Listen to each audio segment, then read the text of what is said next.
ശ്വേതയ്ക്ക് എന്ത് ചെയ്യണമെന്നറിയില്ലായിരുന്നു. നിറവയറും താങ്ങി പിടിച്ചുകൊണ്ട് ഓട്ടോയിൽ നിന്നിറങ്ങിയ അവളെ അയൽവാസികൾ പരിഹാസത്തോടും പുച്ഛത്തോടും കൂടിയാണ് നോക്കിയത്. തന്നെ കാണുന്നത് പോലും ഇഷ്ടമില്ലാതെ ഉയരത്തിൽ മതിലുകെട്ടി അതിർത്തി വേർതിരിച്ചവർ എത്തി നോക്കുകയാണ്. തൻ്റെ കുനിഞ്ഞ ശിരസും നിറഞ്ഞ കണ്ണുകളും കണ്ട് സംതൃപ്തിയടയണമെന്ന ഉദ്ദേശം മാത്രം. ആ നോട്ടങ്ങളും മുറുമുറുപ്പുകളും 6-7 കൊല്ലങ്ങൾ മുമ്പ് വരെ പതിവുള്ളതായിരുന്നു. എങ്കിലും അന്ന് അവയ്ക്ക് അതിനേക്കാൾ മൂർച്ചയേറിയതുപോലെ. അന്ന് എത്ര തൻ്റെ ഇടത്തോടെയാണ് അവരെ നേരിട്ടത്. ഇന്ന് കണ്ണുകൾക്കാരെയും നേരിടാൻ ശേഷിയില്ലാതെ കണ്ണുനീർ കണങ്ങൾ കൊണ്ട് കാഴ്ച മങ്ങിപ്പോകുന്നു. കുറച്ചൊന്നും അല്ലായിരുന്നു അഹങ്കാരം. സ്വന്തം സുഖം തേടി പോയപ്പോൾ ഓർത്തില്ല ഇങ്ങനെയൊക്കെ ആകുമെന്ന്. അയൽവാസി സുധാകരൻ്റെ പരിഹാസം ഇത്തിരി ഉച്ചത്തിലായിരുന്നു. ശ്വേതയുടെ നെഞ്ചിൽ തറയ്ക്കാൻ പാകത്തിൽ. കുട്ടികളെ നോക്കി വളർത്തി അടങ്ങി ഒതുങ്ങി കഴിയേണ്ടിരുന്ന നേരത്ത് അവള് വേറൊരുത്തൻ്റെ തലയിൽ കയറി കൂടി. എന്നിട്ടോ ഇപ്പൊ കണ്ടില്ലേ? ഏറെക്കാലമായി കാത്തിരുന്ന നിമിഷം എന്നതുപോലെ സുധാകരൻ്റെ ഭാര്യയുടെ സ്വരത്തിൽ നിർവൃത്തിയുടെ അലകൾ ഉണ്ടായിരുന്നു. പൊള്ളിക്കുന്ന വാക്കുകൾ ഇനിയും കാതിൽ പതിക്കും മുമ്പേ, കാലുകൾ ഇടറും മുമ്പേ വീടിനകത്തേക്ക് കയറാനുള്ള ശക്തിയെല്ലാം എടുത്ത് നടന്നു. തേക്കാത്ത വീടിൻ്റെ ചവിട്ടുപടികൾ കയറി ചെന്നു. താൽക്കാലികമായി വെച്ചുപിടിപ്പിച്ച വാതിൽ വീണു കിടക്കുന്നു. നവീനിൻ്റെ അച്ഛൻ വാതിൽ ചവിട്ടിപ്പൊളിച്ചതായിരിക്കുമെന്ന് അവൾ ഊഹിച്ചു. അകത്തേക്ക് കയറിയതും ചെറിയ ഇരുമ്പമേശമേൽ വെച്ചിരുന്ന ചില്ലിട്ട് വെച്ച പടത്തിന് നേരെയാണ് ശ്വേതയുടെ ദൃഷ്ടി പതിച്ചത്. വേണുവും ശ്വേതയും 2 മക്കളും ചേർന്ന് നിൽക്കുന്ന പടമായിരുന്നു അത്. ദേഷ്യവും സങ്കടവും ഇനി എന്ത് എന്ന ചോദ്യവും അവളുടെ തലച്ചോറിനെ ഭ്രാന്ത് പിടിപ്പിക്കുന്നുണ്ടായിരുന്നു. ചില്ലിട്ട് വെച്ച പടമെടുത്ത് വലിച്ച് ഒറ്റയേറായിരുന്നു. അത് ചെന്ന് പതിച്ചത് മണ്ണിലായിരുന്നുവെങ്കിലും നീറ്റൽ ശ്വേതയുടെ നെഞ്ചിൽ തന്നെയായിരുന്നു. വികാരവിക്ഷോഭങ്ങൾ അടക്കുവാൻ ത്രാണിയില്ലാതെ, ഒന്നുറക്കെ നിലവിളിക്കാൻ കഴിയാതെ ചുരിദാറിൻ്റെ ദുപ്പട്ട കൊണ്ട് വായ് പൊത്തിക്കരഞ്ഞ് നിലത്തെ കൂർന്നിരുന്നു. കരയുവാനല്ലാതെ ആ നിമിഷം അവൾക്ക് മറ്റൊന്നിനും സാധിക്കുകയില്ലായിരുന്നു. കണ്ണുകൾ വീണ്ടും വീണ്ടും കണ്ണുനീർ ധാരയായി വീണു. മകൾക്ക് 5ഉം മകന് 2ഉം വയസ്സുള്ളപ്പോഴായിരുന്നു ശ്വേതയുടെ ഭർത്താവ് മരണപ്പെട്ടത്. തെങ്ങുകയറ്റ തൊഴിലാളിയായിരുന്നു അയാൾ. 2 മക്കളും പൊളിഞ്ഞു വീഴാറായ ചെറ്റക്കുടലിലും മാത്രമായിരുന്നു ആകെയുള്ള സമ്പാദ്യം. സഹതാപവും ഖേദപ്രകടനങ്ങളും ആവോളം പകരാൻ ബന്ധുക്കളും നാട്ടുകാരും ഒപ്പമുണ്ടായിരുന്നു. രോഗാവസ്ഥകളിലോ പണം ആവശ്യമുള്ളപ്പോഴോ ആൾ സഹായത്തിനോ പലരും മുഖം തിരിഞ്ഞു നിൽക്കുമായിരുന്നു. അന്യ വീടുകളിൽ പണിക്ക് പോയി പട്ടിണിയില്ലാതെ കുട്ടികളെ വളർത്തി വലുതാക്കുക എന്നതിനുമപ്പുറം അവൾക്ക് മറ്റൊരു ചിന്ത ഉണ്ടായിരുന്നില്ല. പക്ഷെ 5 വർഷങ്ങൾക്ക് ശേഷം അവളുടെയും മക്കളുടെയും ജീവിതത്തിലേക്ക് വീശിയ സ്നേഹത്തിൻ്റെ തെന്നലായിരുന്നു വേണു. ചുമട്ട് തൊഴിലാളിയായ വേണു 40 കഴിഞ്ഞിട്ടും അവിവാഹിതനായിരുന്നു. സംസാരത്തിലെ ചെറുതല്ലാത്ത വിക്കായിരുന്നു അതിനു കാരണം. ഇരുവരുടെയും പരിചയപ്പെടൽ യാദൃച്ഛികമായിരുന്നു. 1 വർഷത്തിനു ശേഷമാണ് മുൻപോട്ടുള്ള ജീവിതത്തിൽ പരസ്പരം താങ്ങാവാൻ ഒന്നിച്ച് ജീവിക്കണമെന്ന ചിന്ത ഇരുവർക്കും ഉണ്ടാകുന്നത്. മക്കൾക്കൊരു കരുതലായി, തനിക്കൊരാശ്വാസമായി വേണു മാറുമെന്ന് ശ്വേതയും ചിന്തിച്ചുപോയി. മക്കൾക്കും വലിയ സന്തോഷമായിരുന്നു. മറ്റു കുട്ടികളെപ്പോലെ പുറത്ത് ചുറ്റിയടിക്കാനും വേല കാണാൻ കൊണ്ടുപോകാനും ഒരാൾ എന്നത് തന്നെയായിരുന്നു കുഞ്ഞു മനസ്സുകളുടെ വലിയ കാര്യം. രജിസ്റ്റർ ഓഫീസിൽ വധൂവരന്മാരുടെ കോളത്തിൽ മാത്രമായിരുന്നില്ല അന്ന് വേണുവും ശ്വേതയും ഒപ്പുവെച്ചത്. ലളിതമായ മറ്റൊരു ഉടമ്പടിയിൽ കൂടിയായിരുന്നു. ശ്വേതയുടെ മക്കൾക്ക് നല്ലൊരു അച്ഛനാകണമെന്ന് വേണുവും വേണുവിൻ്റെ ഇടറാത്ത ശബ്ദമായി മാറണമെന്ന് ശ്വേതയും പരസ്പരം പറയാതെ പറഞ്ഞിരുന്നു. വർഷങ്ങൾക്ക് ശേഷം കണ്ണുനീരിൻ്റെ നനവില്ലാതെ, ഇരുട്ടിലെ കാൽപെരുമാറ്റങ്ങളെ ഭയക്കാതെ കഴിഞ്ഞ ദിനങ്ങൾ. വേണുവിനെ വിവാഹം കഴിച്ചത് നാട്ടുകാർക്കും വീട്ടുകാർക്കും ഇഷ്ടപ്പെട്ടില്ല. ഇല്ലായ്മയുടെയും പോരായ്മയുടെയും പരിഭവം പറച്ചിലും തേങ്ങലുകളും മാത്രം കേട്ടിരുന്ന ചെറ്റക്കുടിലിൽ നിന്ന് ചിരിയൊച്ചകൾ കേട്ടു തുടങ്ങി. അടച്ചുറപ്പുള്ള വീടെന്ന സ്വപ്നത്തിന് ഇരുവരും മുൻകൈയെടുത്തിറങ്ങി. ഓഫീസുകൾ കയറിയിറങ്ങിയും ഇരുവരുടെയും അധ്വാനത്തിൽ നിന്ന് മിച്ചം പിടിച്ചും വളരെ സാവധാനം വീടെന്ന ആഗ്രഹത്തിന് രൂപം കൈവന്നു. പിന്നെയും ഏറെ മാറ്റങ്ങളുണ്ടായി. നരച്ച സാരിക്കും യോജിക്കുന്നതിനേക്കാൾ കൂടിയ അളവുകളിലുള്ള കുട്ടികളുടെ ഉടുപ്പുകൾക്കും പകരം പുതിയവ വന്നു. എല്ലാം കൊണ്ടും സന്തോഷവും ജീവിതവും തിരികെ പിടിച്ച സംതൃപ്തിയോടെ 4 പേരും ഒന്നിച്ചു കഴിഞ്ഞ വർഷങ്ങളായിരുന്നു. താഴേക്കിടയിലുള്ളവർ മെച്ചപ്പെട്ടതിൻ്റെ അസൂയയോ പഴയതുപോലെ സഹതപിക്കാൻ അവസരം കിട്ടാത്തതിൻ്റെ പേരിൽ അയൽവാസികൾ ആ കുടുംബത്തെ വെറുപ്പോടെ അകറ്റി നിർത്തി. ഹെടി നശിച്ചവളെ, ഇറങ്ങി വാടി ഇവിടെ! പഴയതെല്ലാം ഓർത്തുകൊണ്ടിരുന്ന ശ്വേതയുടെ കാതിൽ ആ ശബ്ദം തുളച്ചു കയറി. ഭയപ്പാടോടെ അവൾ ചുമരിനോട് കൂടുതൽ ചേർന്നിരുന്നു. താൻ വീട്ടിൽ തിരിച്ചെത്തിയെന്ന് അറിഞ്ഞുകൊണ്ടുള്ള വരവാണെന്ന് അവൾക്ക് മനസ്സിലായി. നവീനിൻ്റെ അച്ഛൻ ശിവദാസൻ. ഇങ്ങോട്ടിറങ്ങി വാടി! 2ാം കെട്ടിയവന് നിന്റെ മോളെപ്പോലും ഇട്ടുകൊടുത്തവളാ നീ. എൻ്റെ മോനെ തല്ലിച്ചതയ്ക്കാൻ അവൻ ആരാടി? അവൻ്റെ തോന്നിയാസം എതിർത്താനാ എൻ്റെ മോനെ അവൻ തല്ലിച്ചതച്ചത്. നീ അവനെ പോയി കണ്ടെന്നൊക്കെ ഞാൻ അറിഞ്ഞടി.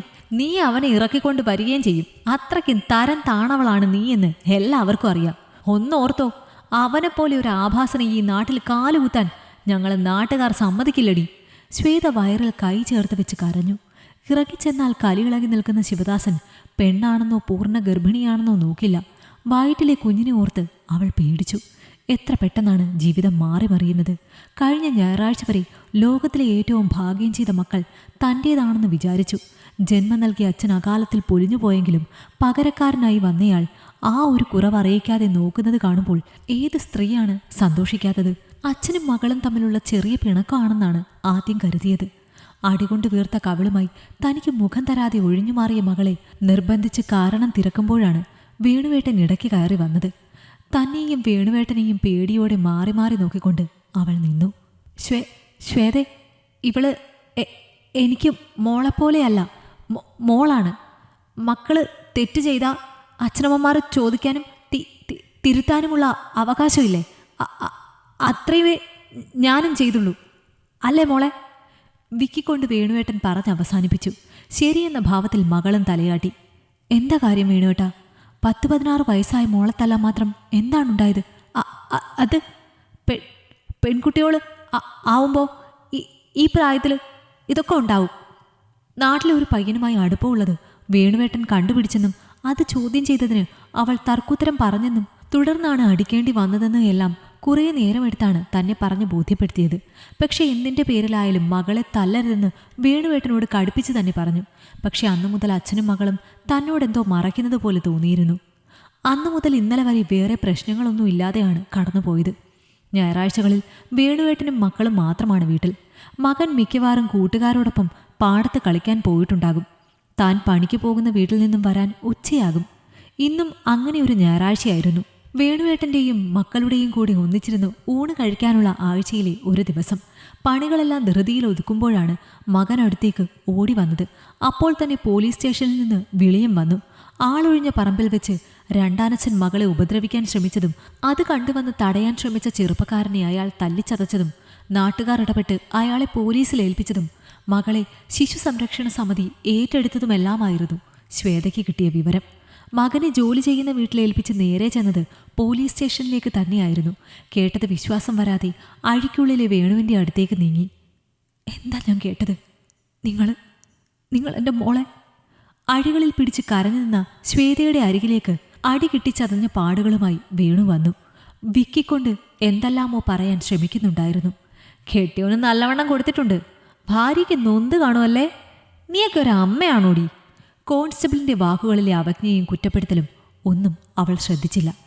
എൻ്റെ മോളെവിടെ സാറേ? ഹോ, മോളോട് സ്നേഹമുള്ളൊരമ്മ. നിൻ്റെയൊക്കെ കൂടെ നിന്നാൽ ആ കൊച്ചിൻ്റെ ജീവൻ പോലും നഷ്ടമാകും. അവളെ ശിശു സംരക്ഷണ സമിതിക്കാർ കൊണ്ടുപോയിട്ടുണ്ട്.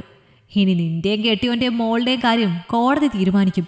അതല്ല നിനക്കും എന്തെങ്കിലും മനസ്സറിവുണ്ടെങ്കിൽ നിൻ്റെയും. തൽക്കാലം നീ വീട്ടിൽ പോകാൻ നോക്ക്.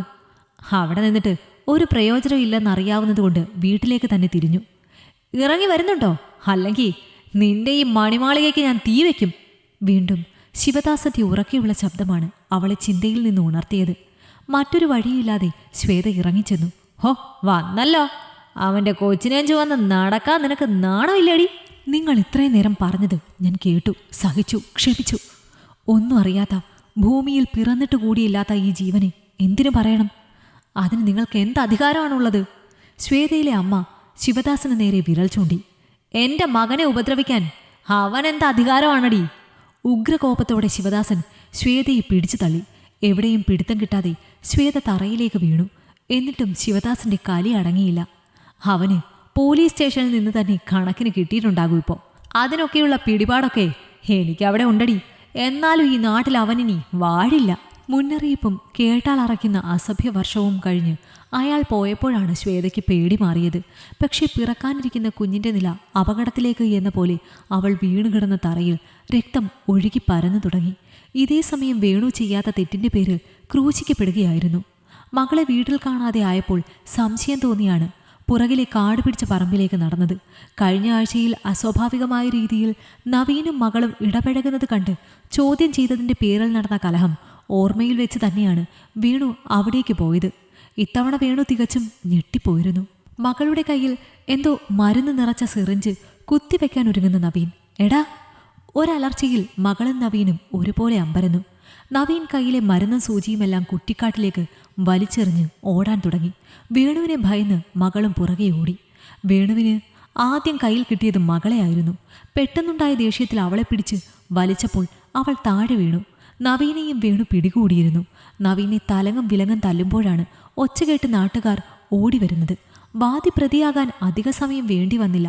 നാട്ടുകാരുടെ താൽപ്പര്യവും മകളുടെയും നവീനിൻ്റെയും രക്ഷയും വേണുവിനെ പ്രതിസ്ഥാനത്ത് നിർത്തുന്നതിൽ തന്നെയായിരുന്നു. ലഹരിയുടെ മേച്ചിൽപ്പുറങ്ങളിൽ മേഞ്ഞു തുടങ്ങിയവൾക്ക് ആ മനുഷ്യന്റെ പേരിൽ ആരോപിക്കുന്ന കുറ്റങ്ങളിൽ തെല്ലുപോലും സഹതാപം തോന്നിയില്ല. ശ്വേതയ്ക്ക് ചുറ്റും കുരുതിക്കളം കണക്കെ രക്തം തളം കെട്ടിനിന്നു. അവൾ അബോധാവസ്ഥയിലേക്ക് വീണു.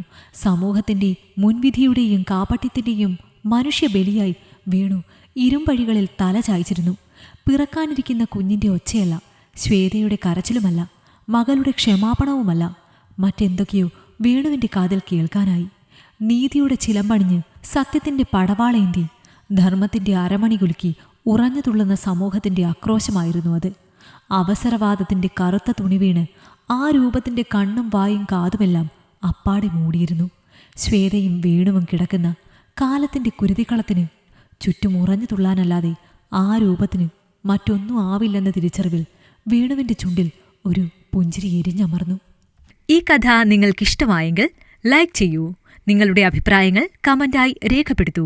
കൂടുതൽ കഥകൾ കേൾക്കാൻ ഈ ചാനൽ സബ്സ്ക്രൈബ് ചെയ്യൂ.